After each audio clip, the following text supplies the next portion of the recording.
Fábio Sesnick e José Maurício Fittipaldi. A apresentação se inicia com Afonso Borges de pé no palco, segurando um microfone enquanto fala. Ele é um homem branco, de cabelos cacheados e brancos que lhe estão presos atrás da cabeça. Ele traja calça preta e camisa polo branca. Usa óculos redondos de aro preto. A roda de conversa acontece em um auditório. No palco há uma longa mesa preta com 6 cadeiras dispostas. O fundo é composto por banners em tons de vermelho, roxo, laranja, rosa e branco. Centralizado, Lace. Festival Sempre um Papo. Ao lado esquerdo, Lace. Literatura em todos os sentidos. E ao lado direito estão as logomarcas das marcas patrocinadoras do evento. Após a apresentação de Afonso, os convidados sobem ao palco e se sentam de trás da mesa. Da esquerda para a direita, a primeira pessoa sentada é Afonso Borges. A segunda pessoa sentada é Hannah Drummond, uma mulher branca de cabelos curtos e cacheados de tom escuro. Ela traja camiseta de botões de mangas 3/4 de tom azul e branco. A terceira pessoa sentada é Fábio Sesnick, um homem branco de cabelos curtos rente à cabeça de tom castanho. Ele traja camiseta de botões branca e por cima leva um blazer de tom preto. Usa óculos redondos de aro preto.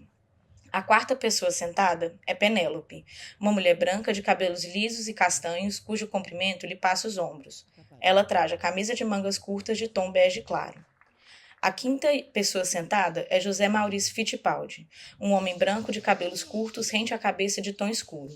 Ele traja camiseta de botões de mangas compridas branca e por cima usa um colete de tom azul escuro. A sexta e última pessoa sentada é Catarina, uma mulher branca de cabelos ondulados de tom preto, cujo comprimento lhe passa os ombros. Ela traja regata preta, cujo lado esquerdo é ornado com babados.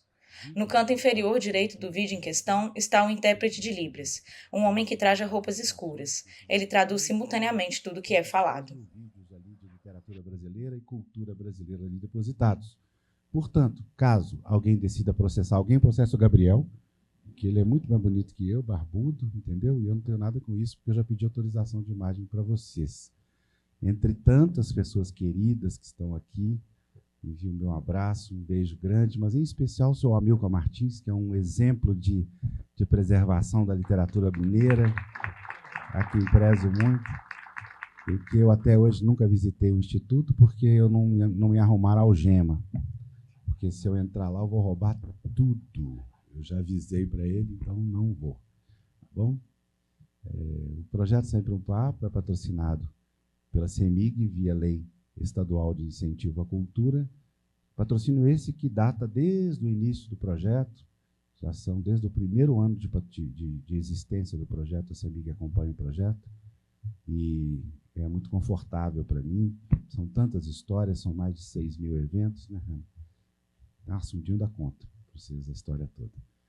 Hoje a gente tem a alegria de trazer Fábio Sesnick, um amigo de primeira hora, José Maurício Fittipaldi, que também tem muitas histórias, né, Fabinho, nesse curso de anos e anos de labuta do mundo cultural, para contar, lançando a edição atualizada no Manual do Patrocinador, livro que ele vem fazendo esse serviço importantíssimo para a cultura brasileira, ao longo de 2 em 2 anos, vem editando.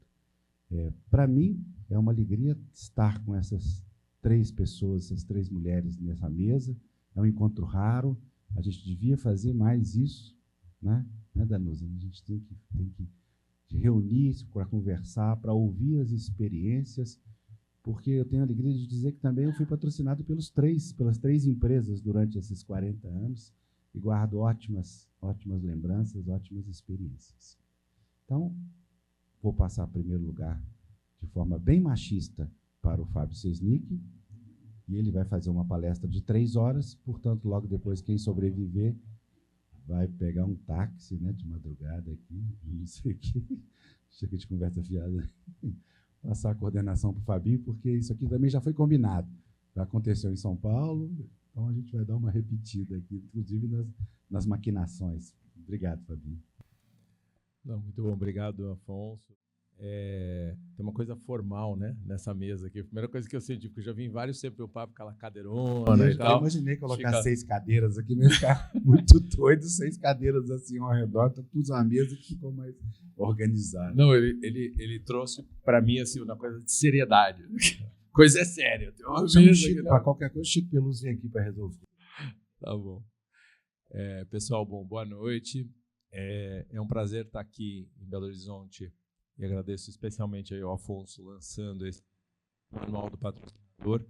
Essa publicação, na verdade, ela foi inspirada em algumas publicações que a gente, enfim, acompanhou aí ao redor do mundo, assim, especialmente uma nos Estados Unidos, que existem muitos incentivos para filmagens em estados.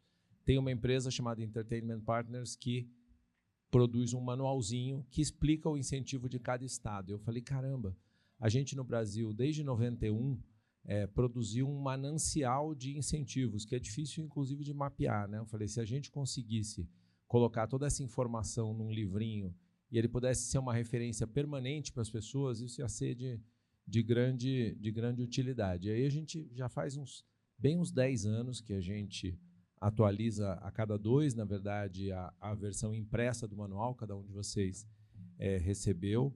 Ele traz não só os incentivos à cultura, que são os mais antigos existentes no país, né, que datam aí de 1991 com a Lei Rouanet, depois 93 com a Lei do Audiovisual, mas ele traz também incentivo ao esporte, reciclagem, Pronom e Pronas, idoso, crianças, várias ferramentas de incentivo. Para cada lei, vocês vão encontrar, buscando pelo índice, né, a referência do texto de lei, de decreto, então ele acaba sendo bem didático, principalmente para leis que, eventualmente, você não conheça em profundidade. E depois ele traz também os incentivos estaduais e municipais. Os estados, eu arriscaria dizer que todos os estados que têm incentivo, e municípios que é um trabalho mais hercúleo, porque são muitos, às vezes tem municípios pequenos que têm, e a gente não consegue mapear todos, mas essa informação está toda aqui para vocês, e a gente disponibiliza ela também, na verdade a maneira que ela é mais acessada, num site chamado manualdopatrocinador.com.br. Lá é possível de fazer o download disso e, eventualmente, enfim, facilita para passar a informação adiante. Eu acho que algumas coisas que o manual, nessa edição, traz, por exemplo, vocês vão encontrar aqui dentro um texto, por exemplo, reforçando muito o tema do compliance de incentivos. Esse é um tema que, pelo menos para aqueles que acompanham de perto a área cultural, né, mas a gente teve uma grande questão envolvendo a Lei Rouanet, até um mecanismo que não gera muitas questões, porque a gente teve uma operação, né, que foi a chamada Boca Livre, que gerou questionamentos, né, sobre a atitude de uma determinada empresa dentro da lei, mas assim, você não tem recorrência, diferente de outros mecanismos de fomento em outras áreas, onde se encontra problemas todo o tempo. Então, a área da cultura, pelo menos, tem pouquíssimos problemas comparado com outras áreas, mas o tema do compliance veio à tona depois da Boca Livre, porque a gente tem, desde 2012, a lei anticorrupção. Portanto, mesmo as pequenas produtoras, instituições, etc., é importante que mantenham instrumentos de governança, de transparência, para gestão desses incentivos, né? Então, esse é um tema que a gente traz aqui no manual, nessa edição. Enfim, eu acho que essas são palavras iniciais, só para contar um pouco do que a gente está falando aqui, e eu acho que vai ser ótimo também ouvir a Hanna, a Catarina, a Penélope, um pouco das experiências, né, sobre a gestão desses mecanismos e fazer disso aqui realmente um papo, né?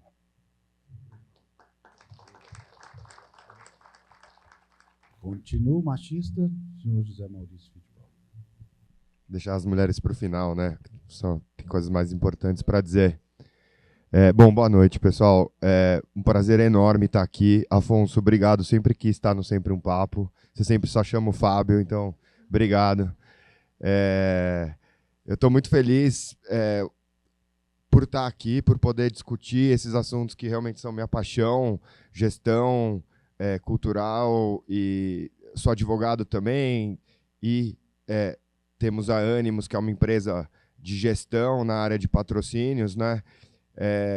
Sempre, quando eu comecei a trabalhar nessa área, 20 e tantos anos atrás, eu sempre olhei e pensei que o objeto cultura tão importante, tão bonito, e a gestão ainda precisava avançar. Então é muito legal ver que 20 anos depois, os processos de gestão, dentro das empresas, dentro dos produtores de cultura, a gestão da lei como um todo, evoluiu tanto, né? Esse setor se aprimorou, e eu acho que essa conversa aqui hoje tem muito a ver com isso, né? O manual, ele é fruto disso, essa demanda que existe por informação de qualidade a respeito dessa legislação, de como gerir os projetos corretamente, de como gerir os patrocínios corretamente, né? Então eu fico feliz de ver isso materializado. A Animus e o escritório participam aqui conjuntamente dessa iniciativa, e eu espero que a gente, com isso, esteja dando a nossa contribuição para esse processo, né, de aprimoramento contínuo. A gente sabe que a própria legislação de incentivo e o fazer cultural no Brasil depende, né, também do aprimoramento contínuo dos processos de gestão, de governança, de transparência. Então, eu fico feliz demais, Afonso. Obrigado mesmo, e obrigado a todos aqui da mesa. Podemos começar a nossa conversa. Vou passar aqui a palavra, para o Afonso de volta, né, Afonso? Você coordena. Eu sempre quis que você viesse, Fitch. Eu sempre quis. Bem, gente, então agora eu vou passar. Afonso, deixa eu só... Faltou uma coisa na minha fala, que não podia deixar de mencionar os parceiros na edição do manual, né? Que é a Editora Brasileira, é quem, enfim, imprime e publica essa versão impressa do manual. Produtora Brasileira e Word Observatory é parte do grupo da editora. O escritório, que é o Sesnic Quintino Salinas Fittipaldi Valério Advogados, a Animus Consultoria e a Fundação Itaú. São os parceiros que tornam possível esse manual. Importantíssimo isso. Está gravado aí, não está? Gabriel gravou?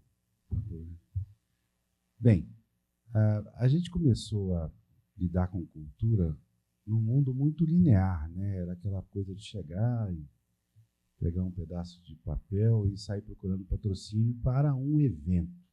Essa palavra maravilhosa que se consagrou e, com o tempo, foi se tornando múltipla, né? Hoje a gente não lida mais com evento.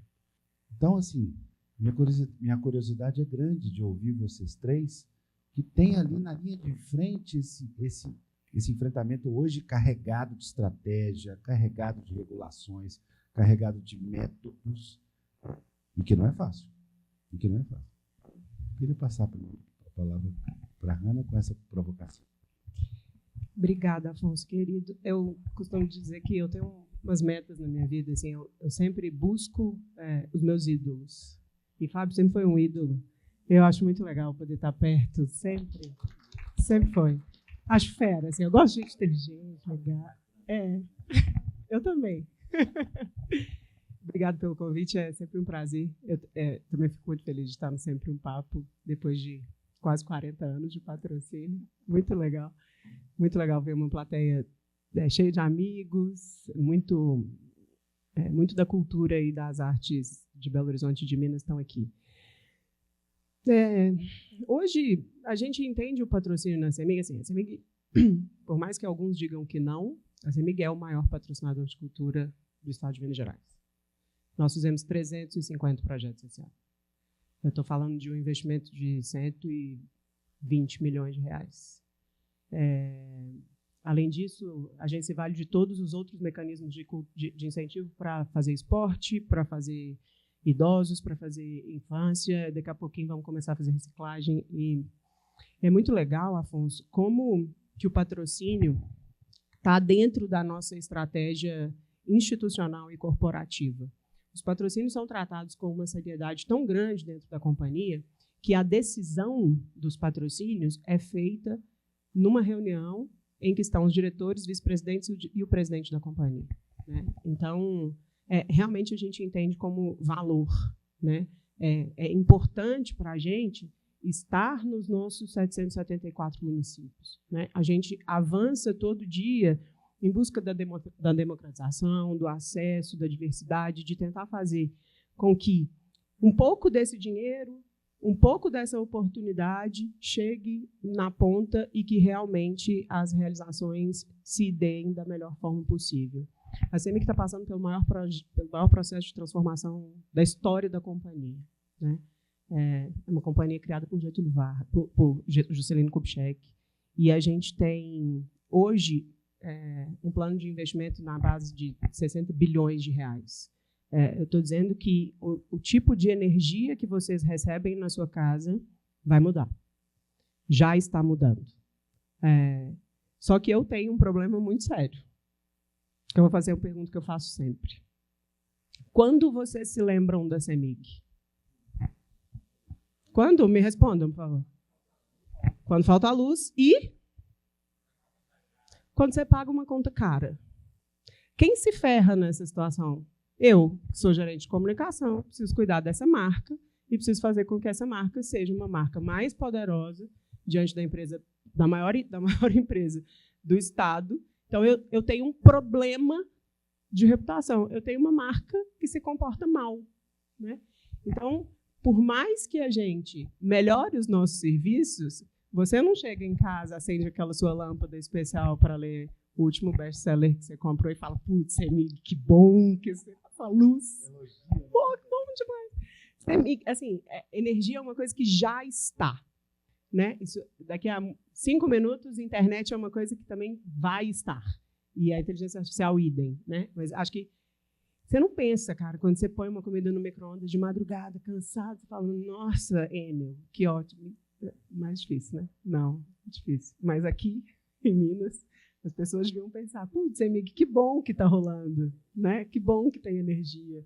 Mas, assim, então a gente tem uma dificuldade. Engraçado, você nunca recebeu um telefonema de elogio por isso, né? Nunca. Nunca. Então, a gente tenta, no nosso mix de comunicação, em como a gente se posiciona estrategicamente para a marca, ter o patrocínio nessa composição. E, para mim, que sou uma pessoa de cultura, de arte, tem 22 anos que eu trabalho com isso, é um privilégio enorme poder estar junto com os meus pares à frente da estratégia da companhia e ter a força do patrocínio e a possibilidade das ativações de marca como algo muito estratégico, né? Então, quando a gente seleciona um projeto ou quando a gente se empenha para fazer uma ativação que mostre a marca de forma muito positiva, é porque isso vai lá na frente fazer com que as pessoas pensem, putz, a CEMIG é uma companhia legal, né? Então, passa um pouco por aí, acho que consegui te responder um pouquinho, passa um pouco por aí como a gente está pensando no patrocínio.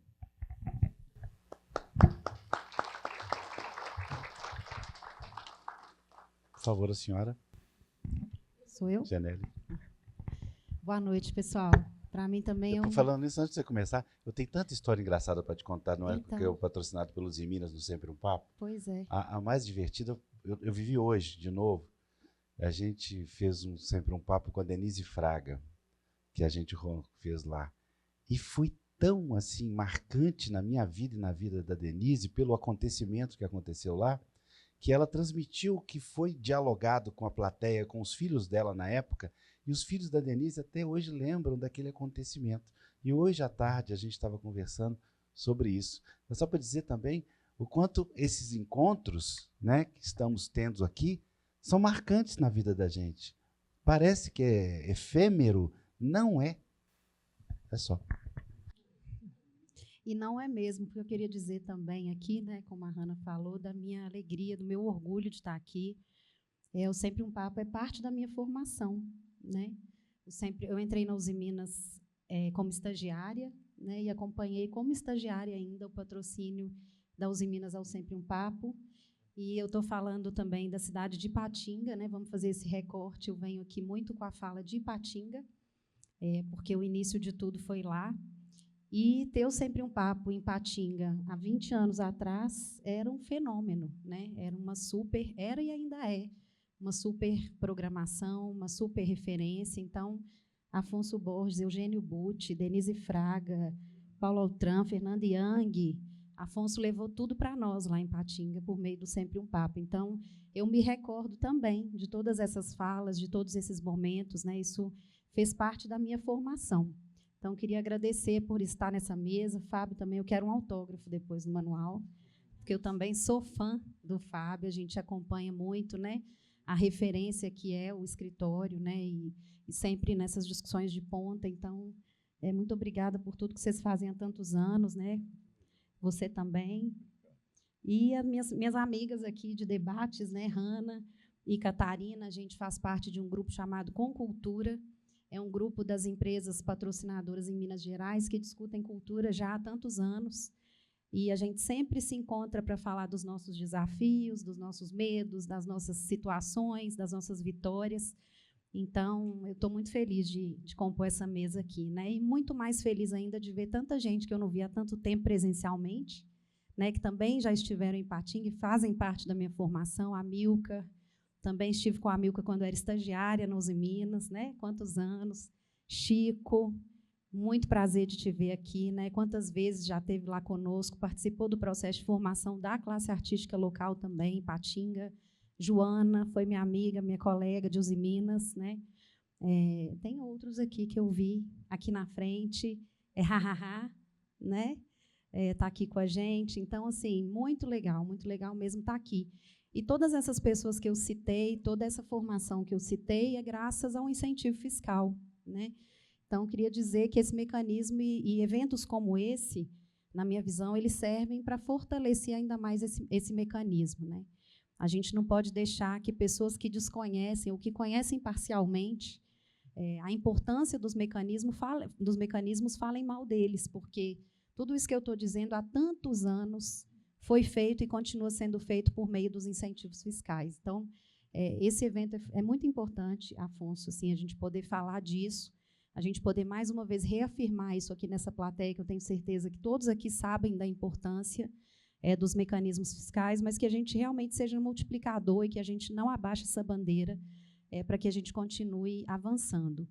Eu vou contar um pouco da história, né? O próprio Instituto Uzi Minas, ele é fruto do incentivo fiscal, né?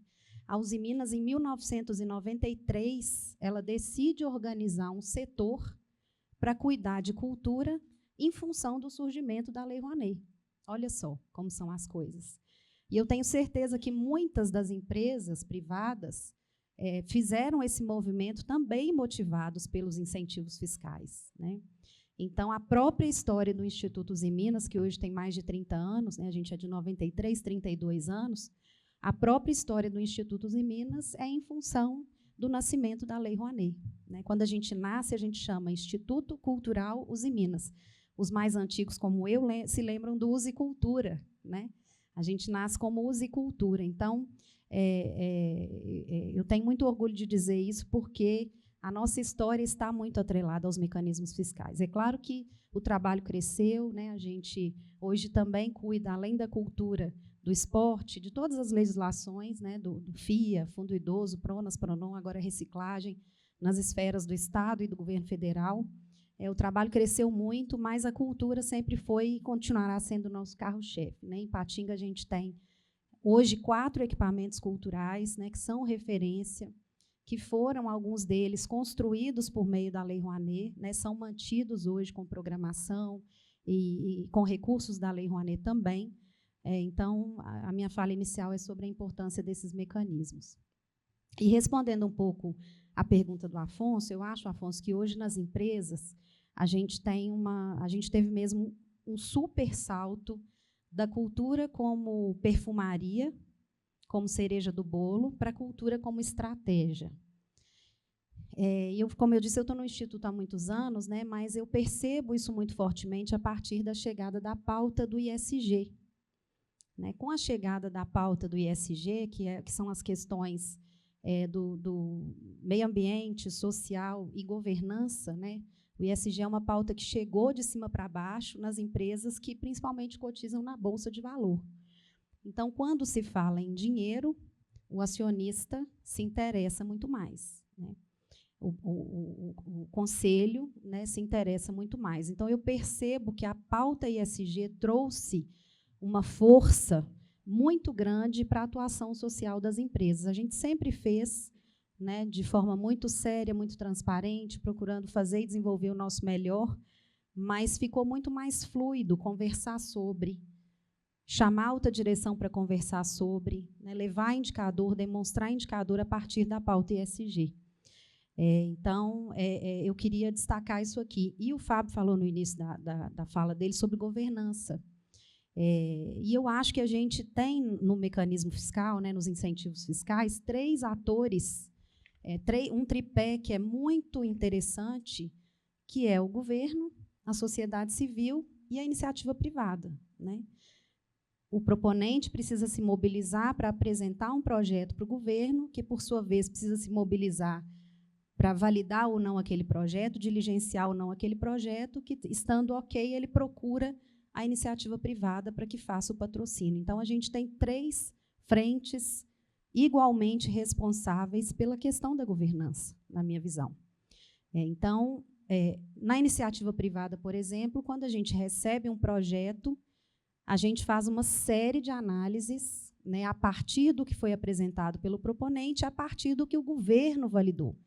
Então, quando falam assim, Lei Rouanet, não sei quantos milhões para o bolso do artista, não. Né? Teve uma validação que vem do governo, a partir do proponente, que passa pela empresa, para que isso seja executado. Então, eu queria destacar que o processo de governança nessas 3 frentes ele precisa ser forte. Né? O proponente, quando ele apresenta um projeto, quando ele estabelece rubricas, quando ele estabelece metas e objetivos de entrega, ele precisa entregar. Ele precisa fazer de forma séria e responsável. Por quê? Uma vez que ele leva para a empresa e ela patrocina, ela se associa àquele projeto. Ou seja, caso dê qualquer ruído, qualquer problema, o problema de imagem está na empresa também. E, a partir daí, vai para o governo, porque aí começam as falas, né? Porque o governo faz de qualquer jeito. Porque não... Então, assim, eu queria deixar isso aqui também, né, para que a gente possa refletir sobre a governança nessas 3 frentes, sobre a importância das 3 frentes atuarem de forma séria e correta no quesito governança. Porque, assim, a gente vai fazer parcerias. Né? A Usiminas, acho que muitos que estão aqui foram parceiros da Usiminas, nós não somos patrocinadores. A gente gosta de ser parceiro, a gente gosta de estar perto, a gente gosta de acompanhar, não para fiscalizar, mas é porque a gente realmente acredita, a gente vê valor naquele projeto. Uma vez que a gente escolhe aquele projeto, a gente vê valor, né? E a gente coparticipa da política pública, né? A gente coparticipa do desenvolvimento local, a gente coparticipa no desenvolvimento daquele proponente. Né? Em Ipatinga, quantos proponentes a gente tem hoje que estão voando, né, a partir do momento em que a gente estabeleceu uma parceria, porque é uma parceria, é uma entrega de recurso, uma dedução fiscal e uma entrega bem feita por parte do proponente. Então, assim, para começar, eu acho que são essas as palavras, e dizer que a gente, né, a Usiminas, ela está à disposição, ela começa em Ipatinga, a nossa história começa em Ipatinga, nosso coração está lá, mas nós temos hoje uma atuação também na mineração Usiminas, que fica aqui pertinho, né, em Itatiaiuçu, próximo de Itaúna. Então, a gente também tem um olhar muito forte para lá. E, assim como a Hannah falou da CEMIG, a mineração ela traz muitas questões relacionadas à marca, então a gente tem um olhar muito atento lá para a mineração. Estamos também em Cubatão, São Paulo, né, onde tem a nossa 2ª siderúrgica. E falei com o Fábio que o manual é muito legal porque ele traz informações do Brasil todo. Né? A Usiminas tem planta, por exemplo, no Rio Grande do Sul. E a gente tem muita dificuldade de conseguir informações, se tem legislação, como é que é o mecanismo e tal. É pouquinho, mas é um guia para a gente, como patrocinador. A gente tem planta lá em Suape, perto de Porto de Galinhas. Então, também a gente fica tentando entender a legislação, se tem no município, se tem no estado. Então, esse manual vai ser, né, sempre foi uma fonte de pesquisa muito importante para a gente também. Tá bom? Então, é isso. Muito obrigada. Lembrando que a Cosipa patrocinou lá em Cubatão. Meu Deus do céu, é muito velho, eu sou muito antigo. Catarina Lutero, a palavra é sua, Fundação ArcelorMittal. Muito obrigada. É um prazer também, Afonso, estar aqui, né, dividindo essa mesa com pessoas que são referência em Minas Gerais e no Brasil. Né, assim como a Penélope comentou, quando eu compartilhei o card, né, com a minha foto, fazendo parte dessa mesa, aí minha família falou, olha, está melhorando de vida, né? Vai saindo sempre um papo. Está famosa, pois é. Então, assim, me senti, sabe? Muito obrigada, viu, pelo convite. Não é sinal de prestígio, não. Não, é prestígio. É um lugar que tem que ser ocupado e reconhecido. Parabéns também ao Fábio né, e ao FIT aqui pelo trabalho incrível que desempenharam, né, na construção e na atualização desse documento extremamente útil e relevante para o cenário nacional. Também sou fã do Fábio, né, contribuiu extremamente para que a ArcelorMittal, né, ampliasse a nossa governança e alcançasse o lugar que a gente ocupa hoje. Né, e estou muito feliz de dividir a mesa também com a Penélope, com a Hannah, e encontrar pessoas tão queridas, né, que estão construindo conosco essa história, não só no Brasil, aqui em Minas Gerais, mas também no Brasil. Como eu fiquei por último, né, eu queria falar um pouquinho, né, da Fundação ArcelorMittal, aproveitar este momento. Assim como a Hannah disse que ninguém agradece a CEMIG, né, o aço também é um produto que está escondido, né, em tudo que a gente usa, praticamente. A gente fala que é o tecido da vida, né, porque faz parte dos equipamentos, faz parte dos automóveis, dos eletrodomésticos, das grandes obras brasileiras, do prédio, da casa. Mas, no dia a dia, como a gente não vê, então a gente, às vezes, não dá o valor para o aço, né, a importância que o aço tem. A Fundação ArcelorMittal também foi criada em função da Lei de Incentivo, em 1988. Né, era a antiga Fundação Belgo-Mineira, e desde então foram várias aquisições. Hoje somos a Fundação ArcelorMittal Brasil, né, e somos a organização do Grupo ArcelorMittal responsável pela gestão dos recursos privados e incentivados. Né, a ArcelorMittal hoje é líder na produção do aço no Brasil. Nós temos unidades industriais em 11 estados, mais de 70 cidades. E eu acho que um grande diferencial, que é algo novo, é que, dentro da Fundação ArcelorMittal, nós temos uma meta, né, de trabalhar com todas as leis de incentivo que hoje existem no Brasil, sejam elas no âmbito municipal, estadual, federal. O manual, para a gente, sempre foi uma referência. Nós temos uma parceria com o comercial da ArcelorMittal, e hoje nós temos a maior rede de distribuição no Brasil. Então, estamos presentes em todos os estados, em várias cidades brasileiras, né, e temos aí um trabalho muito grande de nos apropriarmos dessa oportunidade das leis de incentivo para a promoção da cultura, do esporte. Agora, né, lançamos na nossa frente em economia circular, em função também da lei da reciclagem, mas temos a intenção também de trabalhar com recursos próprios. E, assim como as demais, né, também trabalhamos com todas as outras leis de incentivo. Estamos aí aprendendo, né, a nos apropriarmos dos mecanismos no município para que alcancemos, né, ampliemos aí nosso investimento social privado. A Fundação ArcelorMittal, né, avançou muito no último ano em governança. Assim como o Fábio mencionou, nós temos, né, uma parceria muito grande com o compliance do Grupo ArcelorMittal, temos as consultorias externas que nos apoiaram para que construíssemos todo esse fluxo de governança de maneira que possamos trabalhar de forma mais eficiente, transparente, né, agregando valor ao negócio do Grupo ArcelorMittal no Brasil, mas também possibilitando, né, que todo esse tecido social seja valorizado. Né? Quando a gente fala tecido social, a gente tem os proponentes, nós temos o poder público, nós temos a sociedade civil, nós temos os beneficiários dos investimentos. Né? Então, a gente trabalha com todos esses players sociais para que o projeto seja implementado e alcance, né, os melhores resultados.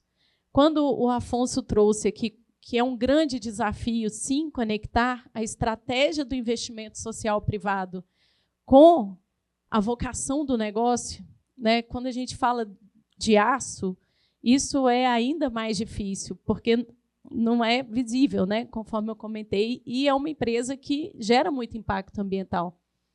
Então, a possibilidade de se investir em cultura, educação, esporte, outras frentes, a gente gera uma agenda positiva nos territórios, né? A gente promove, junto com o poder público, uma transformação social, gera oportunidades, aumenta a riqueza naquele município, gerando novos empregos, né? Oportunidade de desenvolvimento, autonomia. E, particularmente, é algo que a gente vem avançando muito na Fundação ArcelorMittal nos últimos anos. Ano passado, nós fizemos um planejamento estratégico que viramos a fundação. Para quem está com a gente mais próximo, Marcelo Carrusca está aqui, acompanha a gente. Né, a gente deu um looping, assim, uma volta de 360 graus com esse novo planejamento estratégico. Né, construímos estratégias transversais, conectando cultura, educação, economia circular, economia criativa, e estamos tentando implementar isso à medida que vai ganhando robustez essa estratégia.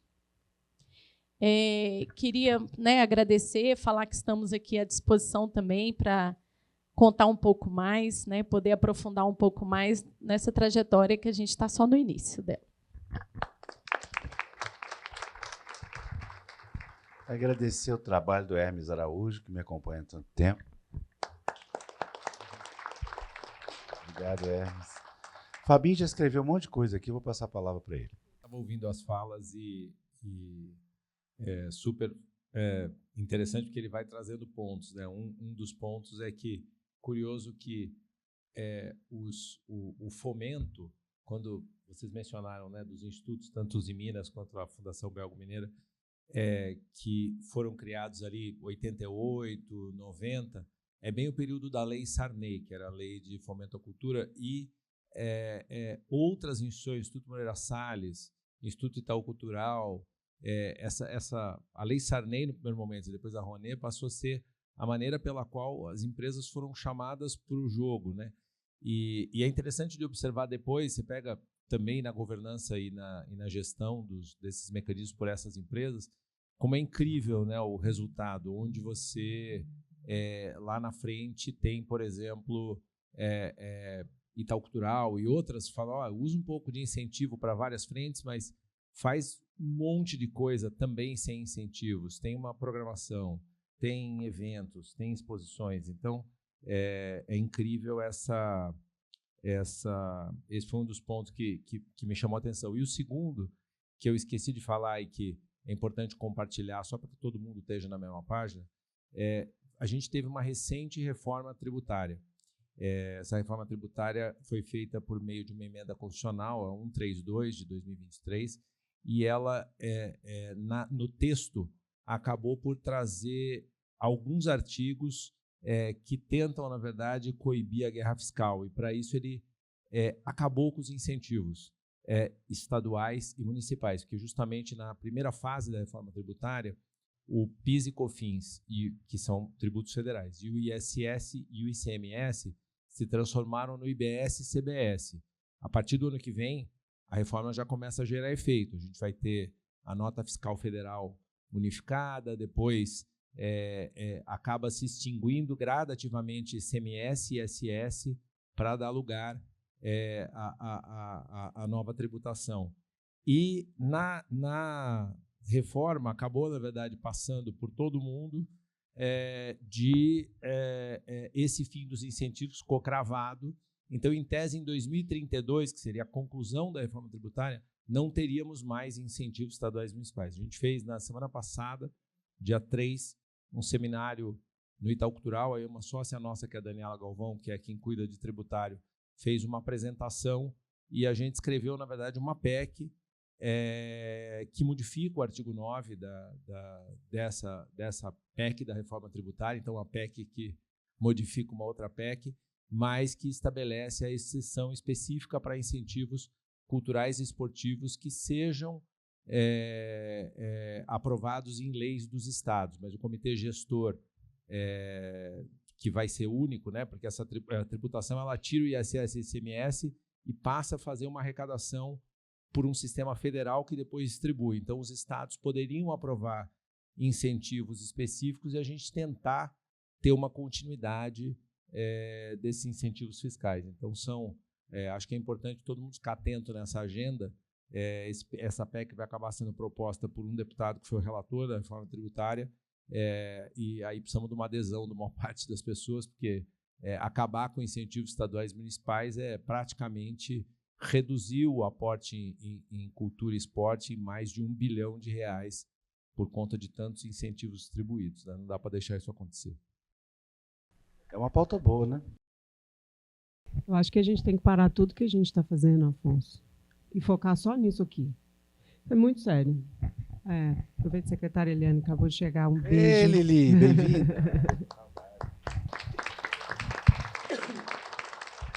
É dela se ela não viesse. Ixi, problema demais. Aqui, eu acho que a gente está começando essa discussão aqui em Minas, junto do governo de Minas, trazendo Secretaria de Fazenda, né, vários advogados envolvidos, né, tem alguns fóruns que vocês acompanham no CESNIC junto com o país, na verdade. E eu acho que essa é a discussão mais importante que a gente tem que fazer nesse momento. Assim. E dentro da companhia, você tem impacto em muitas outras áreas, né?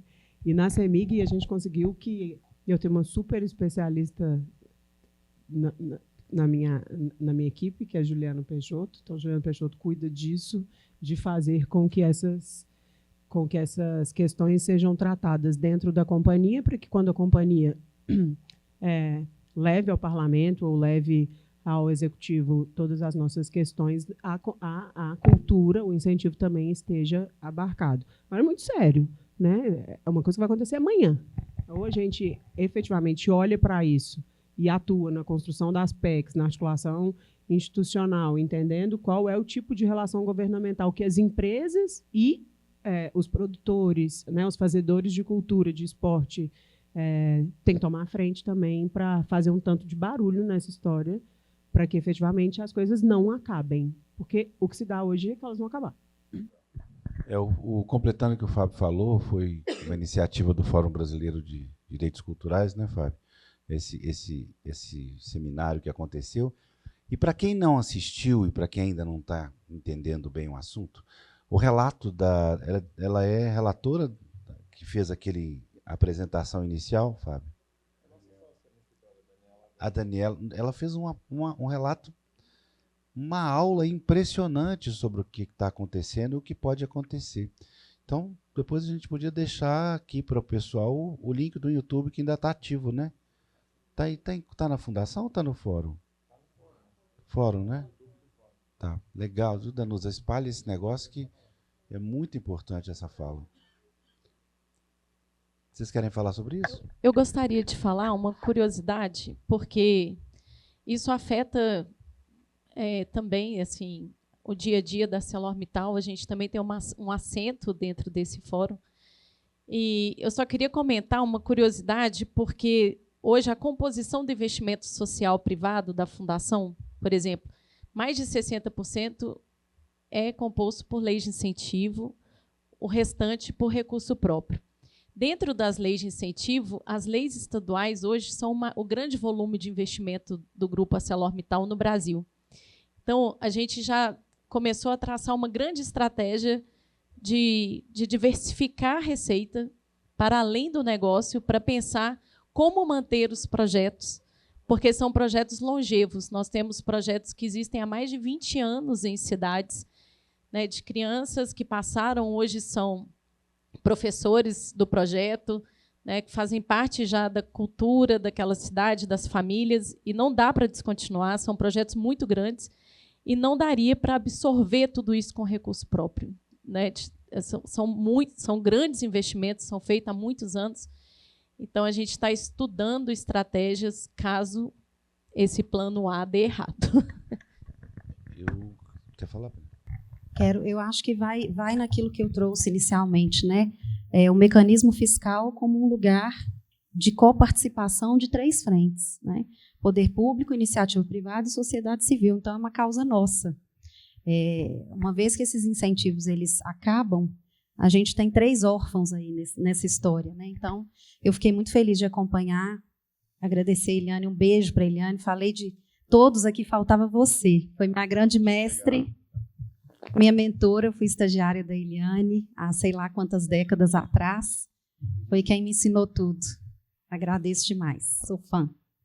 E a Eliane esteve nessa mesa também, na semana passada, te acompanhou.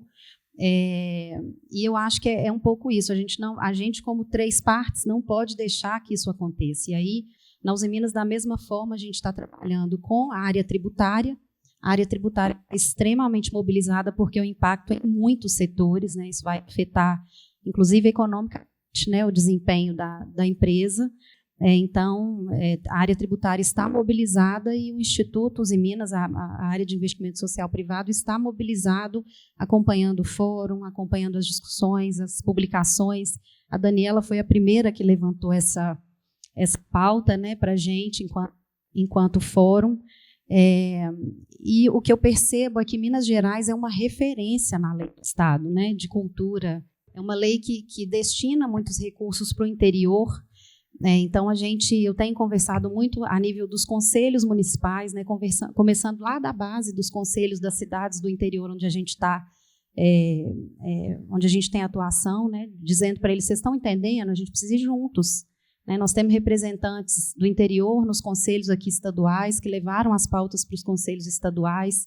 Né, Eliane esteve representando prefeitos, então eu fiquei muito feliz de ver a mobilização da semana passada, porque a gente viu que tem muita gente interessada. Então, tomara que a gente tenha sucesso. Legal. Olha, eu queria só fazer um recorte e pedir para vocês três, porque as leis de incentivo ensinaram muito as empresas a lidar com a comunidade. Eu fico aqui pensando exatamente agora que eu estou com os festivais também no interior, só o Free Araxá já tem 14 anos, eu gostaria de ouvir vocês sobre o que as leis de incentivo mudaram nas relações com a comunidade. Eu acho que muda 100%, né, Afonso? Hoje, claro que no mix do investimento social privado, a lei de incentivo hoje na CEMIG representa muito mais que 60%, que Catarina trouxe o número de Arcelor, mas eu tenho... a CEMIG está em 774 municípios. Eu preciso me relacionar com 9,5 milhões de clientes. Então, tem um lugar de relacionamento que é mais global, que a comunicação é muito difícil. Mas eu tenho, por exemplo, questões de cidades de barragem. Eu estou falando de 32 cidades especificamente, de 32 territórios, em que a gente olha muito para a vocação daquele espaço, né, tenta entender ali se há um ecossistema de produção cultural, se há algo que possa ser incentivado ou que possa ser desenvolvido, e daí a gente se vale, obviamente, das leis de incentivo para fazer com que a empresa se relacione com aquele território de forma mais favorável, de forma mais amigável, e de que efetivamente leve algo relacionado ao desenvolvimento, algo relacionado ao desenvolvimento econômico, social, etc. Então, para a gente, a base do relacionamento com essas comunidades são as leis de incentivo, né? Para além, óbvio, né, do relacionamento de dia a dia das usinas com as pessoas que estão ali. Mas, para projetos de transformação, de mudança de percepção, as leis de incentivo são indispensáveis. Catarina, quer falar? A Fundação ArcelorMittal, ela tem como uma das premissas a construção coletiva.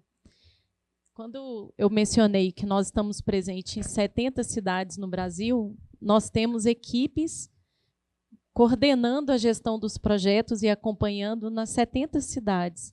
Nós temos uma equipe em BH, né, que se desloca, e temos uma pessoa em cada uma desses municípios também representando a empresa. As leis de incentivo, elas geram uma agenda positiva. Então, para a gente é um valor muito grande, é muito estratégico levar projetos via leis de incentivo para os territórios onde nós temos atuação. Só que para a ArcelorMittal, esse relacionamento é muito importante e é muito cuidado. Desde o início da história da Fundação ArcelorMittal, a gente nunca leva um projeto para o território sem antes validar com o poder público e com a comunidade. E isso exige muito da gente.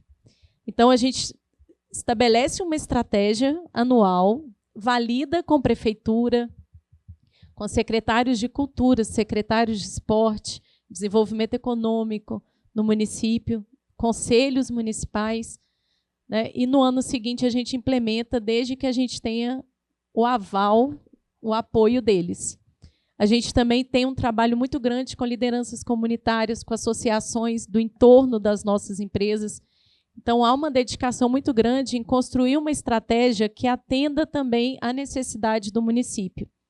Então, a gente faz os diagnósticos socioparticipativos, a gente escuta as comunidades, né? E, a partir dessa escuta, a gente constrói as nossas ações.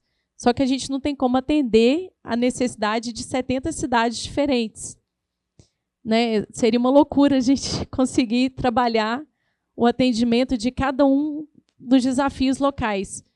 Então, a gente constrói nossas grandes estratégias, mas sempre há, dentro do escopo dessas estratégias, customizações, flexibilizações para que faça sentido, né, o projeto para aquele território. Então, a nossa ação é muito intencional. Uma curiosidade, Afonso, é que a nossa estratégia nova de investimento em cultura, que vai ser lançada em 2026, foi feita a partir de uma escuta da comunidade, dos pontos de cultura, das secretarias municipais de cultura nos municípios, em audiências onde convidamos as lideranças comunitárias. E aí, todo o investimento vai ser voltado com o olhar para o território. Isso exige da gente uma mudança totalmente de gestão, porque a gente passa a investir em projetos muito menores do que a gente está acostumado. A ideia é fazer com que o empreendedor cultural, o fazedor de cultura naquela cidade, ele ganhe autonomia, ele alavanque o seu desenvolvimento econômico a partir da lei de incentivo. E a ideia é que a gente possa promover essa economia criativa, formar arranjos produtivos locais, para que a economia, de fato, se torne uma alavanca econômica em pequenas cidades do interior, que é onde nós temos a nossa maior atuação. Quando eu falo, né, pequenas cidades, a gente está falando desde uma cidade como Senador Modestino, Quartel-Geral, que ficam em Minas, até cidades de médio porte, como Juiz de Fora, por exemplo. É uma estratégia que atende diferentes perfis, mas que tem uma estratégia única, que é o fortalecimento dessa economia a partir de um investimento via lei de incentivo. Mas existe todo um arranjo dentro dessa estratégia para que a lei de incentivo faça sentido naquela cidade. Penélope, vocês já lidam com isso há tanto tempo, né? E eu queria complementar dizendo que, no caso da Catarina, acho que da Hanna também, nós somos empresas que estamos e permaneceremos nesses municípios há muito tempo e por muito tempo, né? Uma siderúrgica, ela não entra e vai embora daí 10 anos. Uma mineradora, ela não chega e vai embora daí. Então, a gente precisa efetivamente, com o investimento social privado, estar também. E o estar é dar a cara, é dar o rosto, né? A gente que mora no interior não tem muita... A gente não passa desapercebido, não. É na hora do almoço, no clube com a família, porque a gente vira o rosto. E isso é muito importante para as empresas, principalmente, que estarão por muito tempo nos municípios, né? Então, pensar na estruturação desse, seja da cultura, seja do esporte, seja o fortalecimento das políticas públicas, é muito fundamental. É ter assento, né, nos conselhos. A Useminas, ela procura estar nos conselhos da infância e adolescência, conselho do patrimônio, conselho do turismo, porque a gente tem que ouvir, né? A gente tem que ter a humildade de ouvir, traduzir, tentar traduzir, né? Muitas vezes isso não é simples, e ver como nós podemos atuar juntos, né? E muitas vezes em municípios pequenos, vou citar o caso de Itatiaia-Sul, que é onde está a nossa mineradora, é fomentar, porque a pessoa muitas vezes tem um fazer ali artístico, ancestral, que ela não valoriza, não entende aquilo como importante, né? E aí a gente vai no sentido de entender, conhecer, fomentar e dizer, olha, nós queremos nos parceirizar, né? Isso né, a gente pode apoiar de uma outra forma. Então, eu acho, Afonso, que o estar presente na comunidade é um desafio, porque a gente tem que estar presente ali com o fazedor, né, com o poder público, que muitas vezes são cidades pequenas, né? A gente sabe também das fragilidades, e a gente vira um pouco essa cara, e nós estaremos por muitos anos. Então, não adianta querer fugir, ou fazer de qualquer jeito, ou trazer coisas que não façam sentido. Então, é dessa forma que a Uzi Minas também procura atuar nas suas cidades. Ô, Fih, fala alguma coisa aí, senão eu vou ficar sem graça. Primeiro eu vou começar falando que eu também sou fã do Fábio, que eu fui a única pessoa que não falei isso aqui nessa mesa. Então, meu sócio há 20 anos, não poderia ser o único da mesa que não ia falar isso, né? Não, olha, eu ouvindo todo mundo aqui, eu fico pensando na força, né, que essas leis de incentivo têm. Esse tripé que você mencionou, né, Penélope, ele se mostrou capaz de alavancar recursos para a cultura, para esporte, para assistência social, de forma desculpa, que é difícil para o orçamento público acompanhar, né? E a gente tem que realmente valorizar isso, porque por mais que tenham questões que precisam ser aprimoradas, por mais que exista uma questão de aprimoramento contínuo da gestão disso, tanto pelo Estado, quanto pelo setor privado, quanto pelos produtores, essa potência, né? Como é que você alavanca 4, 5, 6 bilhões de reais por ano para a cultura, quando você tem um Ministério da Cultura com um orçamento em torno de 1 bilhão e as secretarias estaduais? Se você somar o orçamento público destinado para a cultura diretamente, as leis de incentivo já superaram esse valor, né? E, ao mesmo tempo, isso preocupa demais em relação a essa questão das leis estaduais, né? Porque esse sistema no qual você tem mecanismos federais e complementado por estaduais, os municipais também têm sua importância. Eles atuam quase que como um sistema que se contrabalança, né? Então, quando a Hannah fala que ela tem que atingir 700 e tantos municípios, as leis estaduais elas têm esse papel, né, de uma maior capilaridade dentro dos estados.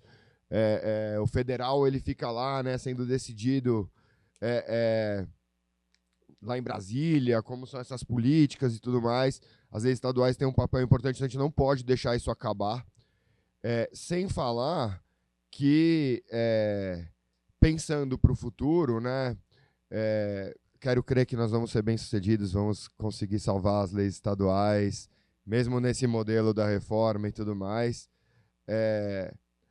Os desafios que a gente tem de gestão, né, desse processo todo, porque você tem leis federais, leis estaduais, você tem estratégias corporativas que têm que ser atendidas também, mas você também tem demandas do território e das comunidades que essas leis também precisam atingir.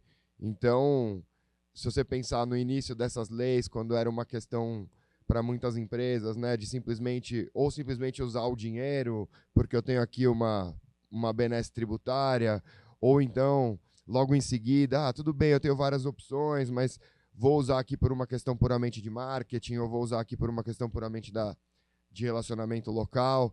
Você vê como se sofisticou, né? Ouvindo vocês, fica claro, no meu dia a dia também, no escritório, né, a gente vê isso na prática. E essa sofisticação, ela demanda, de um lado, de todos nós aqui, responsabilidade, né? A gente tem que olhar para isso com bastante responsabilidade, mas com a certeza de que a gente está produzindo um resultado que é bom para o país, bom para as pessoas, bom. Então, um momento como esse de celebrar um pouco o uso dessas leis, ao mesmo tempo em que discutir as grandes questões que estão envolvidas, Afonso, seu papel está cumprido aqui no Sempre um Papo. Só da gente poder falar disso hoje. Fabinho? Estou vermelho aqui, pessoal. Só que me ocorreu quando estava todo mundo falando, inclusive nessa coisa de relação com comunidade e tal, os incentivos eles são criados por lei, né? Então, no caso da Lei Rouanet, que é a primeira delas, ela inaugura um modelo de funcionamento que cria um incentivo, cria um fundo público, e no caso da Lei Rouanet, cria um fundo privado, chamado FICART. A Lei Rouanet ela andou anos e anos manca, porque o incentivo fiscal era a única coisa que realmente funcionava na Lei Rouanet. O FICART nunca conseguiu criar um atrativo suficiente para alguém abrir um fundo. Muitos fundos se abriram na área, mas as pessoas optaram por fundos de participação e outras modalidades já conhecidas, e o Fundo Nacional de Cultura não tinha dinheiro. Aí a gente agora recentemente teve Lei Aldir Blanc, Lei Paulo Gustavo e tal, que ajudaram a existir também, né? E isso muito capilarmente distribuído pelo país. Eu acho que isso deu um equilíbrio no incentivo. Agora, ela foi um propulsor de outros mecanismos, e às vezes a gente que está aqui num encontro de cultura não olha, de várias outras ferramentas que eventualmente podem ser usadas, e o manual traz todas elas. Então, por exemplo, o Fundo da Infância e da Adolescência, para projetos que trabalhem com criança, ele é um mecanismo praticamente de incentivo federal descentralizado nos estados e nos municípios. Então, hoje, por exemplo, eu não sei, né, as empresas podem dizer aqui melhor, mas tem muito mais demanda pela Rouanet do que pelo FIA, de pessoas que chegam com o projeto. Então, eventualmente, se o seu projeto é um projeto que trabalha criança, etc., eventualmente você tem mais chance de levantar pelo Fundo da Infância do que pela Lei Rouanet. Idem o Fundo do Idoso, que é outra modalidade também de incentivo federal descentralizado. Então, acho que são pontos de atenção. Com a reforma tributária, agora, na verdade, especialmente com a última alteração que teve de taxação dos super ricos e tudo mais, a gente vai ter um aumento de arrecadação de imposto de renda da pessoa física. Então, outra coisa importante, programas que trabalhem à base de pessoas físicas financiando, porque assim, a nossa reforma tributária tenta adequar a gente a parâmetros internacionais, onde as empresas pagam menos. A gente não conseguiu colocar isso no texto no final, mas a ideia é essa, né? A tributação da empresa diminuir, a tributação das pessoas aumentarem, né?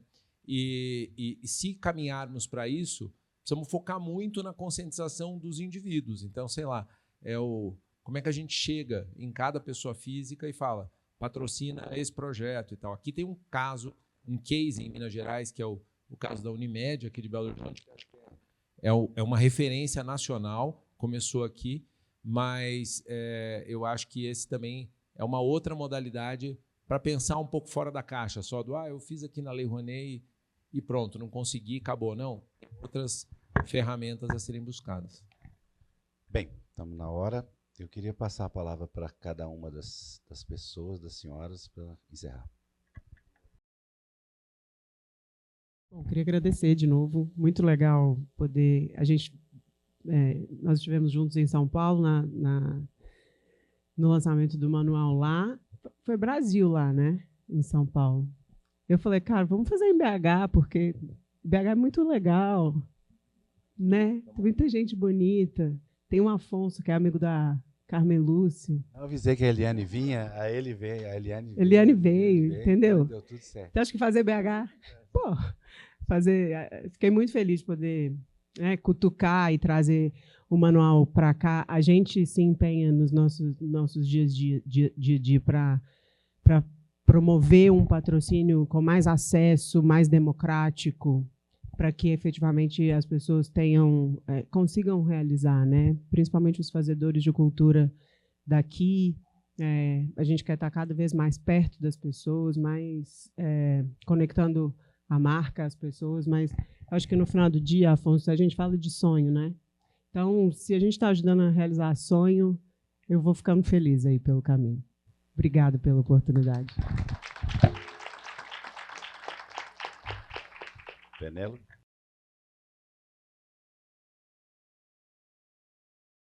Eu também só tenho a agradecer, né, dizer que a Uzi Minas também tem essa causa desde 93, de forma ininterrupta, o uso dos incentivos fiscais. É claro que a Uzi Minas não é banco, né, gente? Então, nem CEMIG. Então, o nosso incentivo é assim, ó. Esse ano, com o Trump, taxação, etc., o negócio não está bom, não. Mas temos um tributário extremamente parceiro, né, cada centavo disponível. No dia 23 de dezembro, quando eu acho que é o e-mail do Papai Noel, é o tributário mandando atualização de recurso, e a gente não perde nenhum centavo. Então, queria só dizer isso, né, que são mecanismos extremamente seguros, são mecanismos que nós usamos desde 93, de forma ininterrupta, cada centavo que é disponibilizado, e é um incentivo, né? Eu acho que é um incentivo, se na plateia tiverem novas empresas, né, proponentes que estão tentando abrir portas aí com outras empresas. A gente sempre fala isso, a Uzi Minas está à disposição para participar disso também, né, poder estimular novas empresas a entrarem, conhecerem os mecanismos, porque eles são fundamentais, né? A gente teria, como o Afonso disse, inúmeras histórias aqui para contar, realmente de transformação de vida, de acesso, né, de continuidade, de pessoas que se formaram e agora formam outros. Então, a gente precisa muito estar atento a essa questão mesmo da reforma tributária, porque o impacto ele certamente será gigantesco caso a gente não tenha sucesso nessa pauta. E eu falo com muita propriedade, principalmente a respeito do interior, que é onde a gente atua também fortemente, né? Então, é só isso que eu queria deixar e agradecer de novo, mais uma vez, por estar aqui. Adorei ver todo mundo também. Natarina. Também quero agradecer a oportunidade, né? Como talvez a última mensagem aqui da noite, eu queria reforçar o papel que o investimento social privado tem, né, dentro do cenário econômico nosso, de incentivo, e dizer também o papel que as empresas têm. Por quê? Quando a gente fala sobre tributário, parece que é uma palavra mágica que espanta todo mundo, né? Todo mundo tem medo de falar de impostos, né, de sistemas tributários, e acho que a gente precisa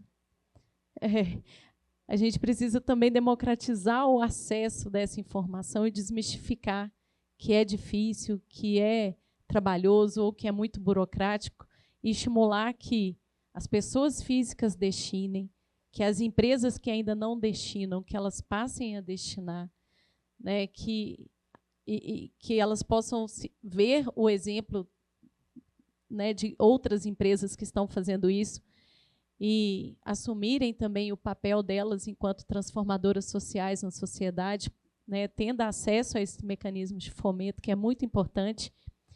E você trazer esse tema para um painel como esse, né, num programa seu, aberto à comunidade, eu acho que faz com que essa mensagem chegue a pessoas que talvez hoje se sintam intimidadas, né, de destinar, sejam pessoas físicas ou jurídicas, e fazer com que realmente as pessoas sintam orgulho do mecanismo que foi criado no nosso país, no nosso estado, muitos municípios, para que a gente possa potencializar e cada vez mais fazer com que a cultura, o esporte, né, se ganhe mais relevância no nosso dia a dia. E agora, quem quiser pegar o autógrafo do fã maravilhoso do Fabinho, vai ser aqui mesmo que ele vai fazer os autógrafos, ele e o FIT. Muito obrigado a todos, boa noite.